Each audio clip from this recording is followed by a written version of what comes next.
Matapos nga hindi payagan ng SBP, nabigyan ng clearance si Will Navarro papunta ng Korean Basketball League. Ayon sa isang report ay posible na itong bitawan ng SBP at mapunta na sa Northport Batangier.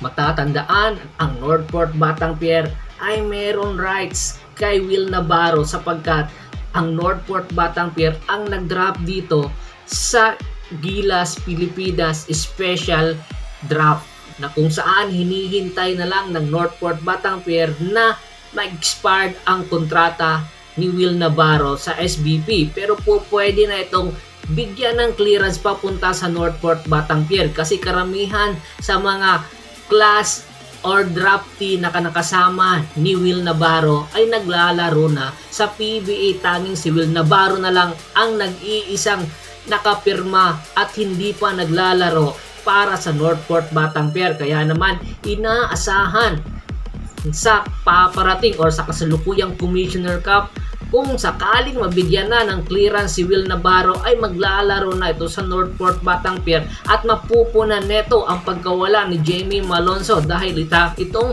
shot blocker na kung saan high flyer at the same time athletic na big man na nagha-height lang ng 6'6", at inaasahan mas lalong magpapalalim sa Northport Batangier sa Commissioner's Cup.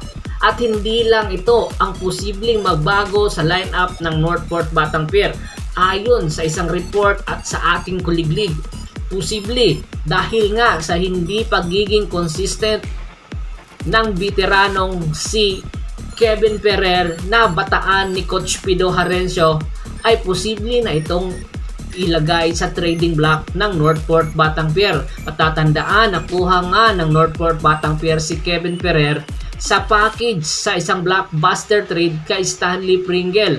Simula noon ay nakapaglaro na ito sa Northport Batangier at nabigyan nga ng playing time ni Coach Pido Harencio at pinakita naman ni Kevin Ferrer ang kanyang kakayahan. Kanya lang ngayong Commissioner's Cup ay hindi consistent ang ginagawa ni Kevin Ferrer. Sa halip na makatulong ay nanggugulo pa ito sa Northport Batangier. Nakita naman natin na imbis na makatulong sana sa depensa ay nabibigyan siya ng technical foul. Kaya naman kamot ng ulo si Coach Pido Harencio. At ayon sa isang report, posible isang team sa MVP group ang interesadong makuha si Kevin Ferrer. Si Kevin Ferrer ay meron outside shooting at the same time meron siya defensive specialist at inaasahan hindi lang si Kevin Ferrer ang ipapadala ng Northport Batangier. Ultimo, ang first 5 na guard ni Coach Pido Harencio na si Paulo Taha ay hindi na rin maganda ang pinapakita at hindi na rin ito consistent at nababawasan ang minuto na nilalaro ni Paulo Taha. Matatandaan, si Paulo Taha ay isang free agent nung nakaraan season. Sa halip na pumirma ito sa Meralco Bolts ay nanatili ito sa Northport Batangier dahil nga kay Coach Pido Harencio. Malaki ang naging kontribusyon ni Coach Pido Harencio para mag-improve ang performance ngayon ni Paulo Taha. Pero alam natin na ang basketball sa PBA isang business. Pag hindi ka na kailangan ng isang team, ay bibitawan ka na talaga at maghahanap talaga ang team na nang may-ari sa'yo ng mas higit pa sa performance na ipinapakita mo. Kaya si Kevin Ferrer at Paulo Taha ay posibleng lipat na sa Meralco Bolts. Opo, nakikipag-negotiate ngayon ang Meralco Bolts kina Kevin Ferrer at Paulo Taha. Matatandaan, si Paulo Taha ay inoperan nga ng Meralco Bolts noong free agent ito at muntik na itong mapapirma ng Meralco Bolts. At sa halip, kung sakali man daw makukuha ng Meralco Bolts si Paulo Taha at Kevin Ferrer, ang ipapalit daw papunta sa Northport Batangier ay si Mac Belo at the same time kasama dito si Alvin Pasaol. Ang dalawang nasabing player na wingman ng Meralco Bolts ay limited minutes lang ang binibigay ni Coach Norman Black.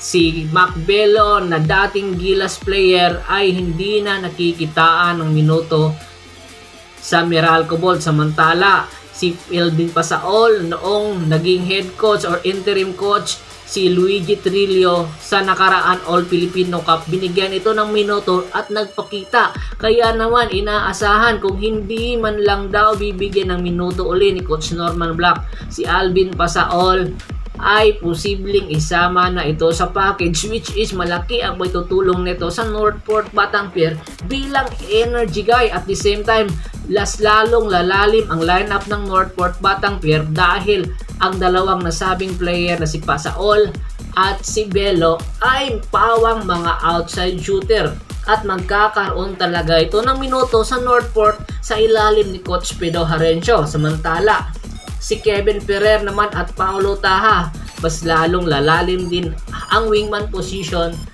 ng Meralco Bolts dahil nga sa pagiging veterano ng dalawang nasabing player na si Paulo Taha at Kevin Ferrer. Malaki ang maitutulong ng dalawang nasabing player sa Meralco Bolts at posible magiging championship contender na naman ang dalawang or ang Meralco Bolts. Kaya inaasahan anytime kung sakaling hindi magpakitang gilas ang mga nasabing player ay matutuloy ang nasabing trade transaction. At bago nga natin tapusin ang ating kwentuhan, shoutout po na tayo sa ating mga followers at subscribers kay Sir or kay Ma'am Josephine Valiente, Joshua Giray, Victor Santos, Renante Bilyohan, Kagawad Katsakino Dokosin ng Hagonoy Bulacan, Kindus Lucanyas, Juan Nation, Renato Dineros, Alex Prado at Mr. Ricky Lanza ng Ricky Rider TV. Once again, this is Percival Monteron at your service. Don't forget to subscribe my sports channel at don't forget to click the notification bell button para nga maging updated palagi sa kwentuhan at pakibisita na rin po ng Facebook fanpage ko. Hanggang sa muling kwentuhan, maraming salamat po.